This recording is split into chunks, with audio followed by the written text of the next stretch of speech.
हरियाणा कांग्रेस में मुख्यमंत्री पद का प्रबल दावेदार मानी जा रही पूर्व केंद्रीय मंत्री कुमारी सैलजा के विधानसभा चुनाव लड़ने को लेकर कयासों का बाजार गर्म है। लोकसभा चुनाव के समय से वो विधानसभा चुनाव लड़ने की बातें कर रही थीं।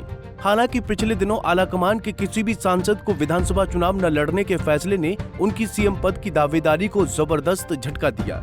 हालांकि सैलजा अभी भी चुनाव लड़ने की अपनी बात पर कायम है और आलाकमान से इसकी इजाजत भी मांगी है। इन सब के बीच उनके हिसार की सुरक्षित उकलाना विधानसभा सीट से चुनाव लड़ने की चर्चा जोरों पर है, जो उनका गृह क्षेत्र भी है। समर्थक सैलजा से लगातार यहां से चुनाव लड़ने की मांग कर रहे हैं। शुक्रवार को हिसार स्थित अपने घर पहुंची सैलजा से जब इस बाबत सवाल किया गया तो उन्होंने भी इससे इनकार नहीं किया। आप जानते हैं कि वो हमारी स्क्रीनिंग कमेटी लगातार अपना काम कर रही है और 2-4 दिन में हमारी केंद्रीय चुनाव समिति भी मिलेगी और स्क्रीनिंग कमेटी जो अपने प्रस्ताव भेजेगी उस पर वहाँ विचार होकर फैसला होगा। हमें उम्मीद है जल्द फैसला होना चाहिए, 4-5 दिन में, 3-4 दिन। तो बहन जी, क्या आप भी विधानसभा चुनाव लड़ेंगे? ऐसा कोई नहीं कह सकता जब तक हाईकमान का ठप्पा, सीईसी का ठप्पा ना लगे। और हमारी जहाँ तक बात है, जैसे मेरी अगर मैं बात करूँ तो क्योंकि मैं लोकसभा एमपी हूँ, सिटिंग एमपी हूँ, मैंने लोकसभा चुनाव से पहले भी कहा था मेरी इच्छा है चुनाव लड़ने की। और लेकिन हमारे, क्योंकि मैं जनरल सेक्रेटरी भी हूँ, हमारा फैसला हाईकमान करेगा। दिली इच्छा है जी आपके चुनाव लड़ने की? मैंने कहा था मेरी इच्छा थी। दीपक बावरिया जी ने कहा कि सांसद और राज्यसभा सदस्य चुनाव नहीं लड़ेंगे, तो उसके बारे में आप क्या? नहीं, देखो, आप मीडिया के लोग हो, बार बार एक दिन गलती हो सकती है, लेकिन आप बार बार उस चीज़ को मत दोहराओ।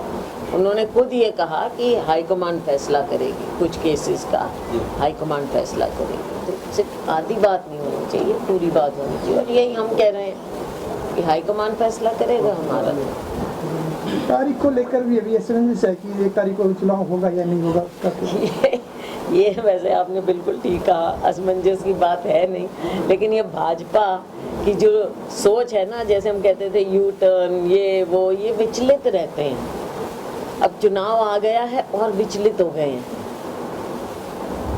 इलेक्शन कमीशन मीटिंग में बैठा, फैसला हुआ, इनको कुछ मालूम नहीं, अनभिज्ञ थे, कुछ नहीं मालूम कि मीटिंग हो रही है इलेक्शन कमीशन की और फैसला आ सकता है।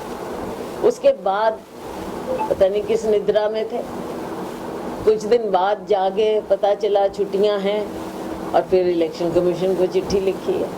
मुझे वैसे लगता नहीं है अब कुछ ऐसा हो सकता है। और इसमें तो साफ दिख भी गया, विचलित भी हैं और घबराए हुए भी, दोनों बातें।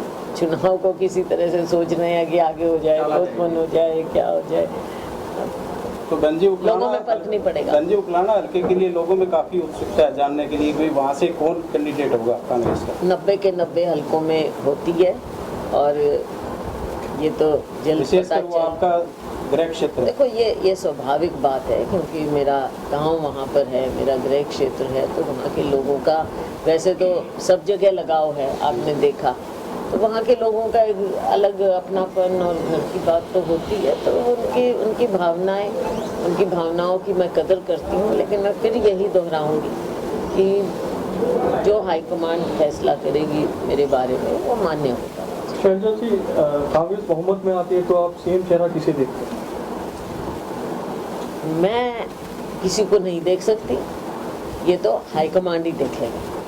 कांग्रेस पार्टी के सिपाही हैं और कांग्रेस पार्टी के सिपाही रहेंगे और हम हमेशा हाईकमान की बात को मान्यता देते हैं। वहीं हिसार पहुंची कुमारी सैलजा के सामने आम आदमी पार्टी गए सत्येंद्र सिंह ने कांग्रेस में वापसी की। उन्होंने कहा कि कुछ मुद्दों की वजह से कांग्रेस छोड़कर जाना पड़ा था, परंतु अब वो पूरी ताकत से कांग्रेस को जिताने के लिए काम करेंगे। देखिए, पार्टी शामिल नहीं, मैं तो ये मानूंगा कि घर वापसी है। 30 साल के राजनीतिक जीवन में 25 साल से ज़्यादा समय जो है वो कांग्रेस में बिताया। बीच में कुछ विषय थे, कुछ मुद्दे थे जिनको लेकर बाहर जाना पड़ा, दोबारा घर वापसी की है। आज विषय है ना केवल आदमपुर का, हरियाणा प्रदेश के विकास का और किस तरीके से हरियाणा प्रदेश को आगे बढ़ाया जा सकता है एक सोच के साथ। जिसने लंबे समय स्वतंत्रता संग्राम से लेकर हिंदुस्तान को बनाने का काम जिस पार्टी ने किया, चाहे एम्स की बात हो, चाहे IIM की बात हो, चाहे IIT की बात हो, चाहे बड़े बड़े डैम्स की बात हो, चाहे बड़े पावर प्लांट्स की बात हो, जिस सरकार ने, जिस पार्टी ने जिस सोच के साथ आगे बढ़ाने का काम किया, अब उसी के साथ दोबारा से लगकर इस प्रदेश को और देश को आगे बढ़ाने का काम करेंगे। तो क्या कारण है, पहले आपने कांग्रेस छोड़ी, फिर आम आदमी पार्टी को दोबारा कांग्रेस में शामिल हुए? देखिए, मैंने बताया राजनीतिक मतभेद होते हैं, कई बारी मतभेद था, मनभेद नहीं था। मतभेद दूर हुए और वापस आज हम आपके बीच में कांग्रेस में आपके साथ खड़े हैं। बता दें कि उकलाना सुरक्षित सीट से 2019 में जेजेपी के अनूप धानक चुनाव जीते थे। धानक भाजपा जजपा सरकार में भी मंत्री रहे। हालांकि विधानसभा चुनाव के ऐलान के साथ ही उन्होंने जेजेपी छोड़ दी और अब उनके बीजेपी की तरफ से चुनाव लड़ने की चर्चा है। इस हलके से लोकसभा चुनाव में कांग्रेस को लीड मिली थी। ऐसे में कुमारी सैलजा के लिए यहाँ चुनाव आसान माना जा रहा है। हालांकि 2019 में कांग्रेस उम्मीदवार इस सीट पर काफी कम वोटों के साथ तीसरे पायदान पर रहा था। हिसार से विनोद सैनी, पंजाब केसरी टीवी। हमसे जुड़े रहने के लिए हमारे YouTube चैनल को सब्सक्राइब करें और नई वीडियो की नोटिफिकेशन के लिए बेल आइकॉन को दबाएं। अगर आप ये वीडियो Facebook पर देख रहे हैं तो लाइक जरूर करें और ज्यादा से ज्यादा शेयर करें। धन्यवाद।